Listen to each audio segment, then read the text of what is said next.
Hernán Reyes, catedrático de la Universidad Andina Simón Bolívar y exmiembro del Cordicón, se encuentra con nosotros para conversar sobre un tema que debería ser muy interesante para la ciudadanía y tiene que ver con la democratización de la comunicación y del espacio del espectro radioeléctrico. Hernán Reyes, muy buenos días, gracias por estar con nosotros. Carlos, un gusto. Venimos hablando desde hace mucho tiempo de la necesidad de democratizar la comunicación. Ojo, no digo la información, sino la comunicación en general. Y una herramienta importante es el espectro radial para poder llegar a todos los rincones de la patria, pero no solo llegar a todos los rincones de la patria, sino cómo llegar. El tema es en medio de la diversidad que tiene el Ecuador, cultural, de pensamiento, ideológico, etcétera, etcétera. ¿Qué tanto hemos avanzado? ¿Y cuánto deberíamos avanzar aún más? Han pasado casi 3 años desde que se aprobó la Ley Orgánica de Comunicación y yo he mantenido siempre que la columna vertebral de la Ley Orgánica de Comunicación es precisamente aquella referida a la redistribución equitativa de las frecuencias del espectro radioeléctrico, para radio y televisión fundamentalmente. Sin embargo, hay algunos aspectos que dotaban de mucha complejidad al tema. Primero es un tema de carácter técnico, tecnológico.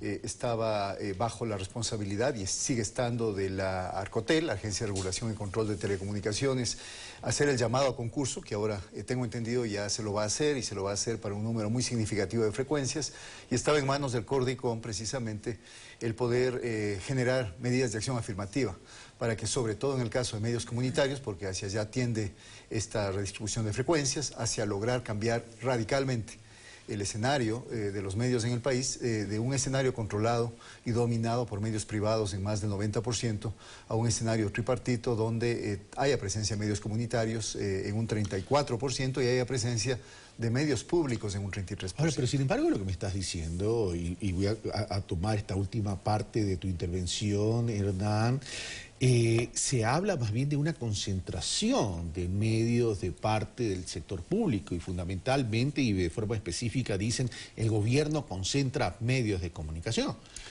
Esta es una idea que lamentablemente ha ido calando en buena parte de la ciudadanía. No ha habido un contrapeso para que se aclare la situación de parte, no solo del Estado, yo diría fundamentalmente de la ciudadanía.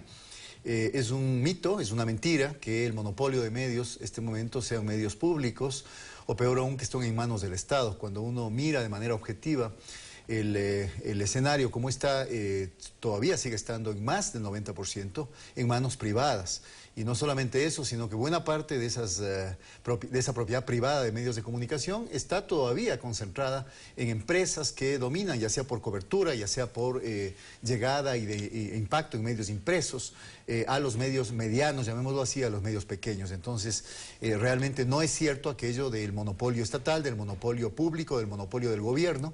Sin embargo, de lo cual sí es cierto que se ha hecho poco, digamos, por generar una conciencia pública en cuanto a la importancia de que en el Ecuador haya medios comunitarios, como en otros países. En Venezuela se dio un proceso muy interesante de concesión de frecuencias y, por supuesto, una especie de despertar ciudadano para hacerse cargo de y tener voz a través de radios, a través de televisoras, lo que acá en el país todavía no se ha dado. El marco jurídico y regulatorio recoge el deber ser, ¿verdad?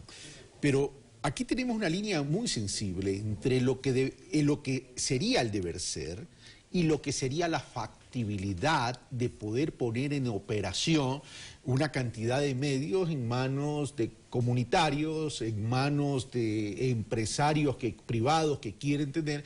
Y fundamentalmente esa factibilidad, y pongo un gran signo de interrogación, pasa básicamente por el tema financiero. En ese sentido, ¿cómo poder entonces viabilizar esa factibilidad financiera cuando sabemos que hay una coyuntura complicada? La manera más facilista y más engañosa quizá de entender el tema de la presencia de medios comunitarios en el espectro radioeléctrico es decir, no existe interés, yo he escuchado mucho eso, no existe interés por tener medios comunitarios. A las organizaciones sociales, a los colectivos, a las comunidades indígenas no les interesa tener medios comunitarios. Y otra forma de complicar el tema y de confundir a la ciudadanía es decir, no tienen las condiciones, no existen las condiciones y por lo tanto dejemos las cosas tal cual. Dejemos que aquellos que tienen el capital en sus manos, o sea, los medios privados, sigan dominando el espectro. Sigan concentrando el espectro. La factibilidad no es que es algo que existe por naturaleza, per se. La factibilidad se crea y para eso el Estado tiene en sus manos la capacidad de generar políticas públicas, y por eso yo me refería al inicio de esta intervención, en que según la propia Ley Orgánica de Comunicación le corresponde al Cordicom generar las medidas de acción afirmativa para precisamente dar el soporte y dar el sustento a organizaciones sociales, colectivos y comunidades de distinto tipo, para que a través, por ejemplo, de distintos mecanismos, a través de la importación de equipos, por ejemplo, sin necesidad de pagar impuestos a la que tienen derecho, a través de la generación de una serie de ingresos por la vía de publicidad, inclusive no solamente publicidad estatal, sino también del sector privado, a través de la concesión de créditos, por ejemplo, en condiciones de facilidad para esos sectores, y a través de también la necesidad de separar y de distinguir conceptualmente qué es un medio privado, es un medio que tiene rentabilidad y cuya finalidad es el lucro, de un medio comunitario, cuya rentabilidad es más social. Y desde ese punto de vista no tiene que llenar ese fárrago de documentos, ese fárrago de formularios que estaban pensados y diseñados como para medio privado, si es que quiere adquirir la concesión de una frecuencia. Que haya facilidades en el tema de importación de equipos, que haya facilidades de pronto a través de la banca pública a nivel de crédito, podría ser, pero la torta publicitaria la empresa que pauta publicidad, llámese privada e incluso instituciones públicas, lo que dicen, bueno, ¿cuál va a ser el retorno de mi publicidad en términos de exposición, en términos de penetración de mercado, etcétera, etcétera? Tú lo que me estás hablando entonces que haya es una especie de asignación de cuotas para poder apalancar financieramente a estas radios comunitarias. Exactamente, y eso también manda la ley. Acordémonos que la ley habla de una redistribución de la publicidad estatal, que es algo ligado con este tema que estamos hablando y es algo que también ha sufrido un retraso considerable.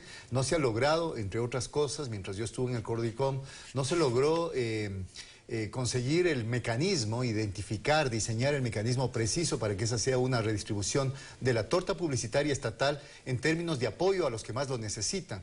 Y acordémonos que la Ley Orgánica de Comunicación también plantea que la publicidad privada, un porcentaje de la publicidad privada, tendrá que dividirse entre los medios de menor tiraje y los medios locales más pequeños. Ninguna de las dos cosas se ha cumplido todavía. Se sigue pensando con este criterio de que la publicidad tiene que dirigirse fundamentalmente a aquellos medios que más audiencia tienen, pero no se ha reparado que la publicidad, por ejemplo, a nivel de territorio, a nivel de localidades, a nivel de las distintas provincias y parroquias del país, llega a una cantidad de gente que no tiene acceso o no ha tenido acceso a esos mensajes publicitarios. También hay una rentabilidad económica ahí, o sea, se amplía, se expande el mercado, pero lo más importante, hay una rentabilidad de carácter social. La publicidad que seguirá alimentando, en el caso de los privados, mayoritariamente a los medios privados, tiene también que tener un porcentaje dirigido a financiar la sostenibilidad económica, financiera de los medios comunitarios. Desde ese punto de vista creo que hace falta un cambio de chip, hace falta un cambio de mentalidad para poder ver todo como una unidad integrada y pensar que no puede haber medios comunitarios en el Ecuador hacia futuro si es que no hay una visión integral del asunto. Muchas gracias, Hernán Reyes, por estar con nosotros y haber compartido todo este tema que es fundamental para la democratización de la comunicación.